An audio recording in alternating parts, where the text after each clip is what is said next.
오늘 말씀 제목을 보시고 눈치가 빠른 분들은 눈치채셨을 수도 있을 텐데, 지난 주간 엄청난 화제가 되었던 다큐멘터리가 있습니다. 넷플릭스 다큐 시리즈인 나는 신이다 라는 다큐죠. 3월 3일 날에 넷플릭스에서 오픈이 되었는데 지금 10일도 채 안 된 상황 속에 그야말로 엄청난 주목을 끌고 있습니다. 이게 얼마나 화제가 되었냐니까 우리나라 검찰총장까지 나서서 JMS 정명석이 엄중한 처벌을 받도록 하겠다라고 말하기도 했습니다. JMS는 1978년도 서울로 상경해서 포교 활동을 시작했습니다. 처음으로 포섭된 게 이화여대 대학생이라 그래요. 그 학생이 다음으로 서울대생을 끌어들어왔고, 그러면서 연대, 고대, 소위 명문대라고 불리는 대학의 많은 학생들이 따르게 되었다고 합니다. 그리고 이제 90년대로 넘어가면서 정명석의 성폭행 스캔들이 본격적으로 불거지기 시작했습니다. 여러분, 우리가 쉽게 생각하면 어떻게 말도 안 되는 이단에 사람들이 빠질 수 있나, 그것도 소위 엘리트라고 부르는 대학생들이 거기에 빠질까? 라고 이렇게 의아해하실 수도 있지만, 내부 사정을 들어보면 한편으로는 이해되는 면이 있습니다. 새롭게 신도가 들어오면요, 말도 못하게 집중 관리를 한다 그래요. 그 신입 신도로 하여금 세상에 이렇게 친절하고 가족 같은 사람들이 있나, 그런 어느 곳에서도 느껴보지 못한 친밀감을 느끼도록 접근한다는 것입니다. 그런 면에서 우린 이단이 아닌 게 분명해요. 우리는 그렇게 지극정성으로 하지 않으니까요. 그런 과정에서 서서히 그 신도들의 사회적인 인맥을 끊어간다는 거예요. 그곳에만 집중하도록 잘해준다는 거예요. 거기만 있어도 너무 행복을 느낄 수 있게. 그렇게 점점 가스라이팅이 되어가는 것입니다. 한 4, 5년 전부터 우리나라에서도 가스라이팅이라는 용어가 자주 거론되고 있습니다. 가스라이팅이라고 하는 말은 타인의 심리나 상황을 교묘하게 조작해서 그 사람이 스스로를 의심하게 만들고 타인의 심리나 그런 타인에 대한 지배력을 강화하는 행위다라고 그렇게 사전적으로 정의가 되어 있습니다. 오은영 박사는 이것을 심리적 지배다라는 말로 대신했습니다. JMS 신도들은요, 뉴스나 미디어를 못 보게 했다 그래요. 미디어를 보면 지옥에 간다, 영혼의 총을 맞는다, 절대 검색하면 안 된다, 이렇게 세뇌를 시켜간다는 것이죠.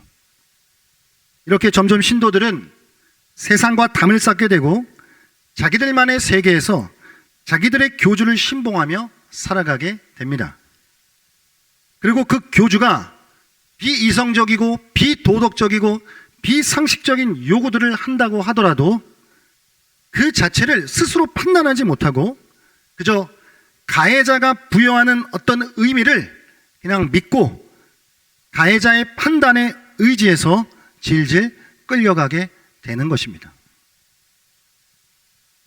여러분, JMS라는 것이 이단이고요, 이게 문제가 많고 특히 많은 여성들이 피해를 입었다는 것 저도 일찍부터 알고 있었습니다.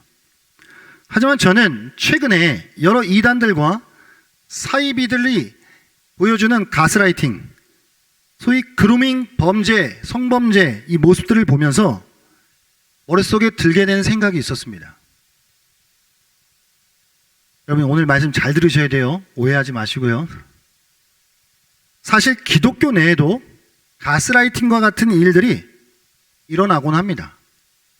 목회자들이 성도들을 세뇌시키고 성도들의 통제 안에, 목회자들의 통제 안에 성도들을 가두어 버리는 경우들이 일어나요. 솔직히 말하면 일반 종교 안에도 가스라이팅과 유사한 부분들이 없지 않습니다. 각 종교마다 저마다의 교리가 있고 가르침이 있어요. 그래서 종교 지도자들은 경전을 통해서 그 각 교리와 가르침으로 신자들을 교화시키죠. 제 질문이 이것이었습니다. 잘못된 그 이단들이 신도들을 가스라이팅하는 것과 그냥 보통 종교에서 성도들을 교화시키는 것이 무슨 차이가 있을까? 이걸 어떻게 구별할까? 이것이 저의 머릿속에 들어온 질문이었습니다. 기독교의 신앙적 가르침과 오늘날 이슈가 되고 있는 가스라이팅의 차이점이 무엇이냐라고 하는 것이었단 말입니다. 이게 겉으로 보는 형태로만 따지고 본다면 이게 무슨 차이가 있지? 헷갈릴 정도로 유사한 면이 있는 것이 사실이에요. 그래서 저는 오늘 함께 말씀을 나누면서 이 부분에 대해 함께 고민해 보기를 원합니다. 오늘 요한복음 10장 7절에 보면은 주님은 자신을 양의 문이다 라고 그렇게 말씀하셔요. 여기서 양은 그의 백성들이죠. 그의 백성들은 양의 문이신 예수님을 통해서만 우리를 출입할 수가 있어요. 당시 양 우리는 출입문이 하나였습니다. 누군가 우리 안으로 들어가기 위해서는 꼭 문으로만 들어가야 했어요. 출입이 허락이 되지 않아서 다른 데로 넘어가는 자가 있다면 그 자는 강도였습니다. 여러분, 이 비유는 그의 백성들은 오직 유일한 문 되시는 예수님을 통해서만 하나님께로 들어갈 수 있다, 하나님께로 나아갈 수 있다는 것을 보여주는 비유입니다. 그런데 당시 양의 문으로 들어가지 않고 다른 방식으로 우리 안에 들어가려고 하는 강도들이 있었다는 거예요. 예수님께서 누구를 염두에 두고 이 비유를 말씀하고 있는지는 요한복음 9장을 보면 어렵지 않게 짐작할 수 있습니다. 요한복음 9장은 날 때부터 맹인된 사람을 예수님께서 고쳐주신 사건이 메인 주제입니다. 태어날 때부터 보지 못한 한 사람을 예수님께서 보게 해주신 그 치유 사건을 두고 바리새인들은 그걸 영 못마땅해 해요. 때마침 그 치유한 날이 또 안식일이었습니다. 이건 바리새인들이 시비를 걸 수 있는 좋은 걸 하나 잡아낸 겁니다. 이런 거죠. 안식일도 지키지 않는 사람이 어떻게 하나님으로부터 온 사람이냐는 그런 논리를 펼친 것입니다. 그리고 날 때부터 맹인이 보게 되었다는 그 기적, 그 놀라운 일을 도무지 믿을 수 없다는 듯이 그 부모를 불러다가 그게 진짜 사실이냐? 얘가 진짜 날 때부터 못 보게 됐던 건 맞냐? 라는 식으로 부모를 몰아세우기까지 했습니다. 그냥 그들은 단지 믿고 싶지 않았던 것이죠. 어떻게 해서든 예수를 죄인으로 몰아가고 싶어 했어요. 한 사람의 맹인이 드디어 보게 되었다는 건 여러분, 이건 매우 반가운 일입니다. 참 기쁜 일이죠. 하지만 바리새인들에게는 탐탁지 않은 일이었어요. 평생을 아픔 속에서 사는 사람이 드디어 그 아픔에서 해방이 되었다는 기쁨보다는 그저 자신들의 명예와 밥그릇이 더 중요했다는 말입니다. 예수는 그저 자신들의 자리를 위협하는 성가시로운 존재였을 뿐이에요. 그래서 어떻게든 예수를 죄인으로 몰아가서 그를 사회적으로 매장시켜야 했습니다. 예수님 당시의 유대 종교 지도자들은 자신들이요 문이기를 원했고 자신들이 목자이기를 원했습니다. 자신들만이 독점적으로 백성들을 통제하기를 원했다는 말이에요. 잘못된 종교적 권위를 이용해서 자신들의 지위와 이익을 유지하려 했어요. 한마디로 참된 분이신 예수님을 인정하지 않고 백성들을 빼앗아가려는 강도들이었던 것이죠. 그래서 예수님은 요한복음 9장 사건이 일어난 다음에 이어지는 10장의 말씀을 통해서 그런 강도들을 경계하라고 조심하라고 그렇게 말씀하고 계시는 겁니다. 강도는 양떼를 약탈하기 위한 이기적인 동기와 잔인한 음모를 품고 옵니다. 하지만 양의 문이신 우리 주님은 안전함과 풍성함을 그 백성에게 제공해 주시죠. 자신들이 돌보는 양들의 유익이 아니라 자신들의 이득에 더 관심을 갖고서 양들에게 횡포를 부리는 거짓 교사들, 그들이 바로 강도입니다. 유대 종교 지도자들이 사람들을 종교적으로 지배하려는 그런 인위적인 시도들은 하나님의 계획과 목적에서 벗어난 것이고 영혼들을 도적하는 사악한 행위였을 뿐이라는 말씀이죠.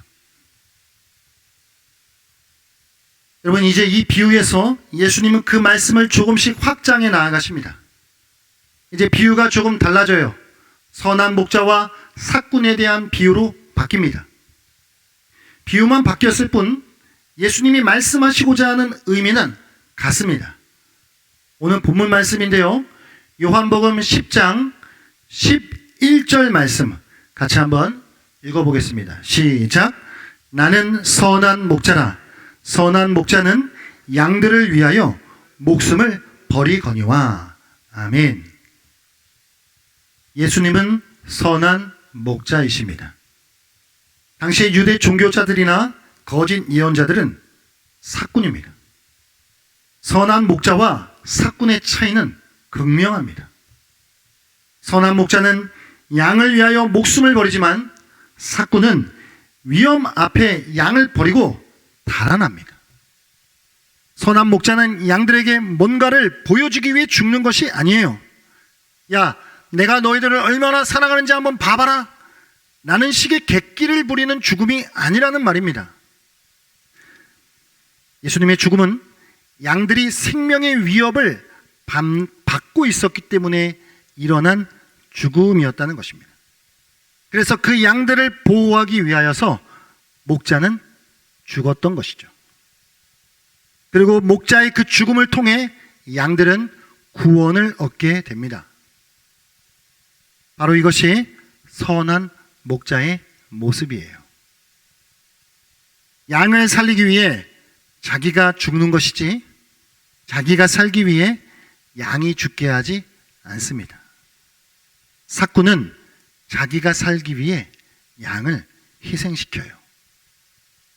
선한 목자의 관심은 양에게 있지만 삭군의 관심은 자기 자신에게 있습니다. 여러분, 또한 선한 목자는 양을 온전히 압니다. 양 또한 자기의 목자를 알아요. 그래서 목자의 음성을 듣고 목자를 따라가게 되는 것이죠. 오늘 본문 요한복음 10장 14절 15절 말씀인데요. 같이 한번 읽어보겠습니다. 시작. 나는 선한 목자라. 나는 내 양을 알고 양도 나를 아는 것이 아버지께서 나를 아시고 내가 아버지를 아는 것 같으니 나는 양을 위하여 목숨을 버리노라. 아멘. 예수님이 아버지를 안다고 말씀하실 때 이건 단순히 하나님에 관한 어느 정도의 지식을 갖고 있었다는 정도가 아니에요.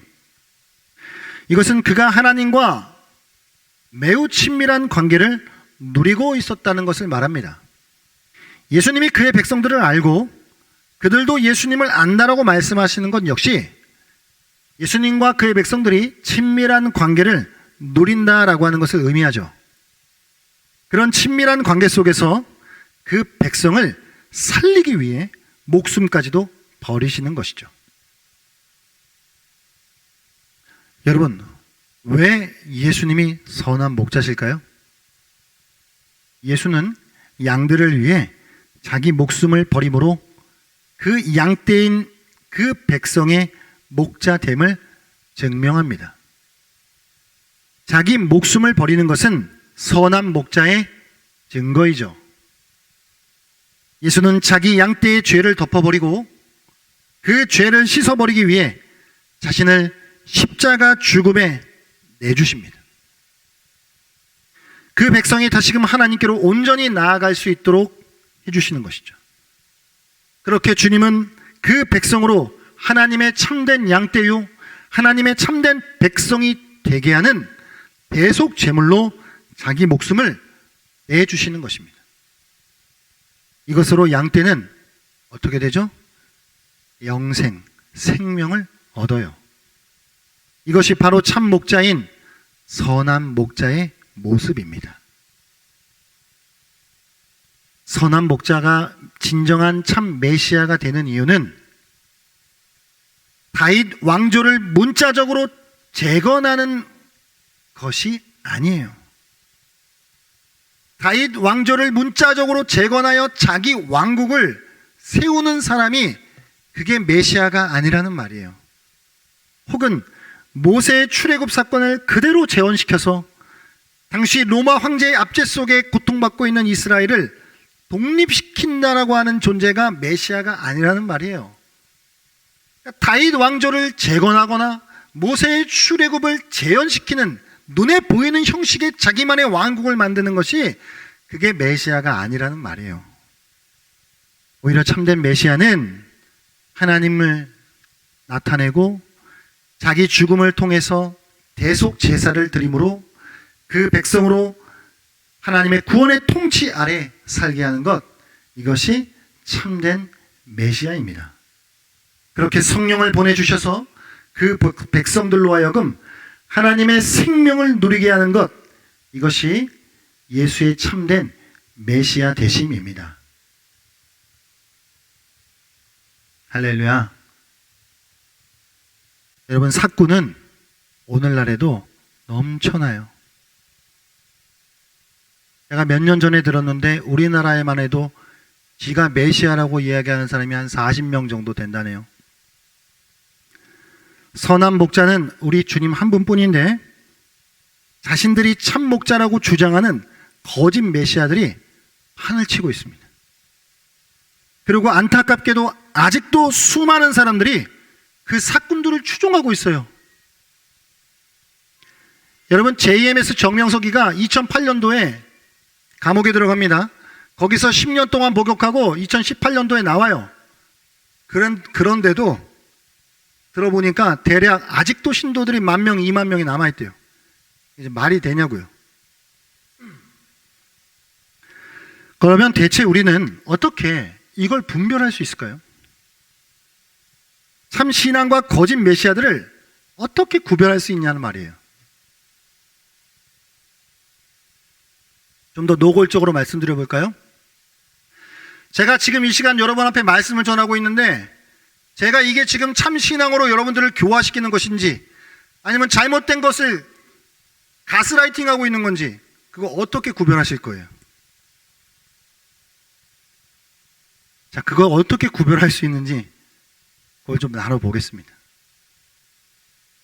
거짓 메시아들의 특징은 첫 번째로 지도자를 교주화합니다. 여러분, 이 땅에 어느 인간도 메시아는 없습니다.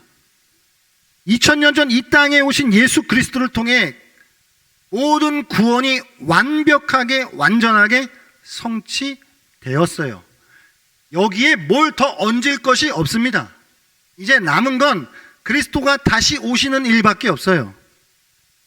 그리고 그 주님이 다시 오실 그때에는 세상의 끝입니다. 그때는 모든 것이 밝혀질 거예요. 그러니까 지금처럼 누군가가 내가 메시아다, 내가 신이다 라고 말하는 이런 세상 속에서 긴가 민가 라고 할 수 없어요. 그때는 그렇게 헷갈리는 때가 아닙니다. 그러니까 긴가 민가는 모든 것은 다 가짜예요. 혹시 메시아면 어떡하지? 나는 의심이 들 수 없어요. 왜냐하면 모든 것이 완벽하게 밝혀질 것이기 때문에. 그러므로 자신이 메시아라고 주장하는 모든 이들은 모조리 다 가짜입니다. 이것이 거짓 메시아들이 보여주는 첫 번째 특징이에요. 지도자를 교주화시키고 그들이 메시아라고 주장하는 것이죠. 두 번째 특징은 거짓 메시아들은 자기 왕국을 만들어가요. 세상과 단절하고 자기들만의 왕국을 만들어간다는 거예요. JMS도 월명동에 성지를 만들었죠. 그들만의 성지를 만들어서 세상과 단절하게 해요. 뉴스도 못 보게 해요. 여러분, 저는 자신 있게 말씀드리겠습니다. 여러분, 뉴스도 보시고요.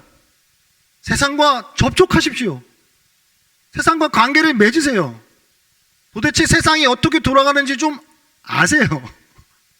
유튜브도 좀 보시고요. 근데 유튜브가 너무 잡다한 게, 쓸데없는 게 너무 많아서 이제 잘 분별해서 보셔야 돼요. 이 잘못된 교주들은, 메시아들은 자기들만의 세상을 만들고 거기서 못 나가게 해요. 그러니까 내가 이게 아닌가 싶다라고 생각이 들면 나가고 싶을 거 아니에요. 어떻게든 못 나가게 해요. 자, 여러분들께 자신 있게 말씀드리겠습니다. 제가 좀 이상하고 쓸데없는 얘기를 하고 아닌 것 같으면은 빨리 나가세요.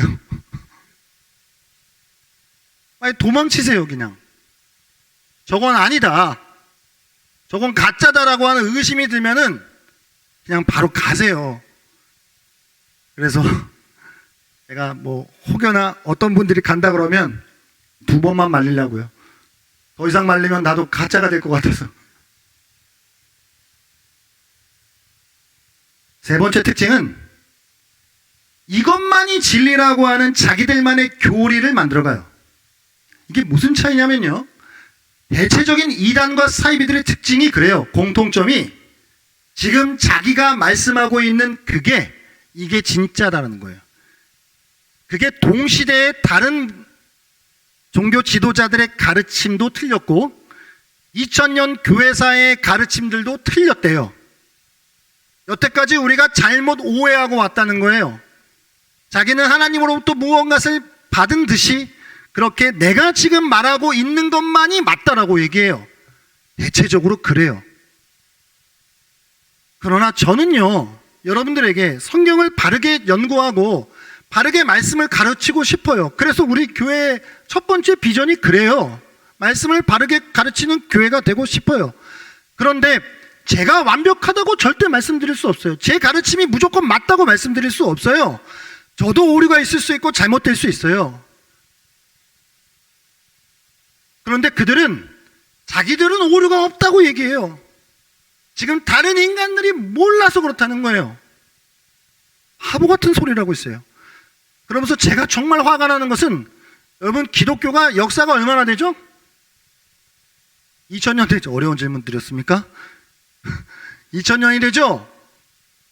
2000년 동안에 하나님께서 교회사 속에 정말 훌륭한 사람들 많이 허락해 주셨어요. 소위 우리가 한 번쯤 들어봤을 만한 그런 위대한 인물들을 하나님이 교회의 굵직굵직한 인물들을 허락해 주셨단 말이에요. 뭐 어거스틴이라든지, 여러분 한 번쯤 들어봤을 존 칼빈이라든지, 뭐 조나단 에드워즈라든지, 이런 사람들요. 그들의 가르침이요, 100% 완벽하지 않습니다. 그들이 시대적으로 잘못된 것들을 또 가르쳐 오기도 했어요. 그걸 우리가 다 분별해야 하겠죠. 그러나 대체적으로 그들의 가르침은 건강해요. 개혁주의적이에요. 그런데 마치 자기가 뭐라고, 세월 속에서 그 수많은 세월의 연단을 받아온 그 신앙의 고귀한 유산을 무시하냐고요. 아주 열불이 나요. 여러분, 이게 고전이라고 부르는 것들을 우리가 고전이라고 부르려면요, 보통 최소 100년이라는 시간이 필요하다 그래요. 세상 일반 고전도요. 그러니까 지금 당대에 여러분 지금 서점 가시면 수많은 책이 쏟아지죠. 그게 100년 뒤에 몇 건이 남을까요? 별로 안 남아요. 그런데 지금 우리가 고전이라고 부르는 것들은 세월이라고 하는 연단을 거쳐서 시대마다 사람들의 인정과 칭찬을 받아온 것들이 고전으로 남는 거예요. 그런데 지가 뭐라고 그 고전을 가짜라고 하냐고요. 복이 터져요.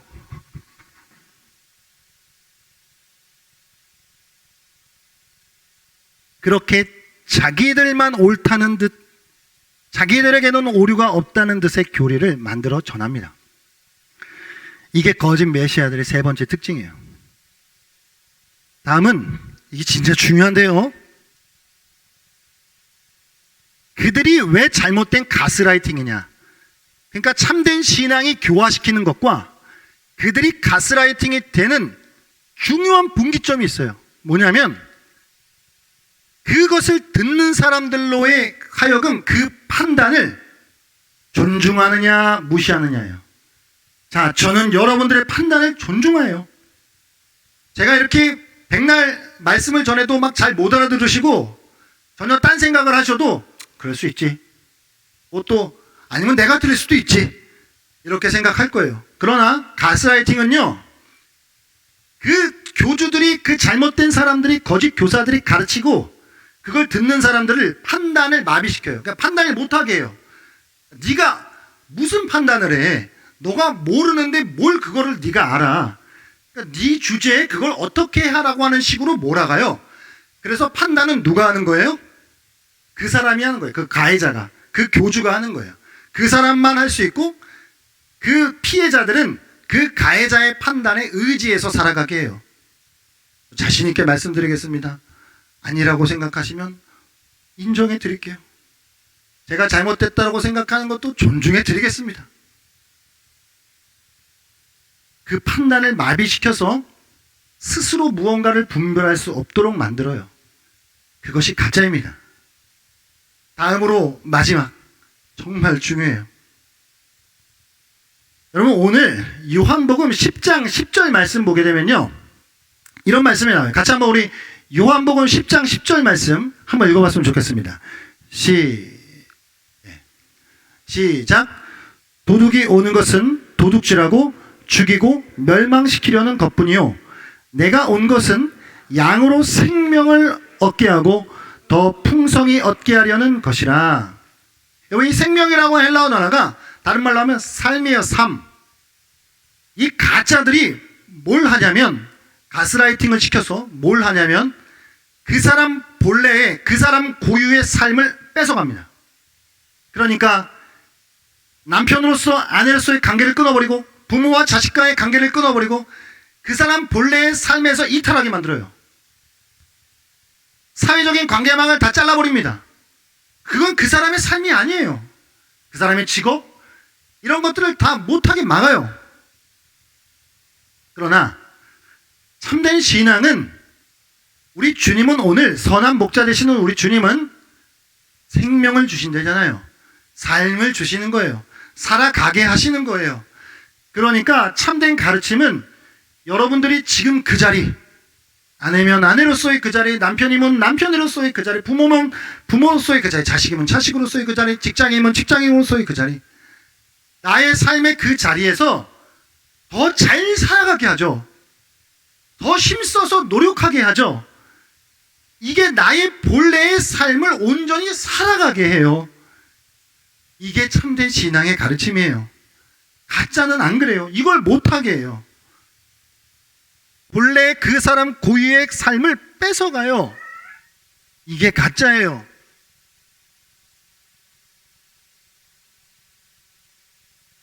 여러분, 오늘 우리가 이 말씀을 통해서 가짜가 판을 치고 있는 이 세상 속에서 우리를 위해서 자기 목숨을 버리신 선한 목자 되시는 그 하나님, 그 예수 그리스도, 그분을 온전히 우리가 알고 그분을 따라갈 수 있는 저와 여러분이 되기를 바랍니다.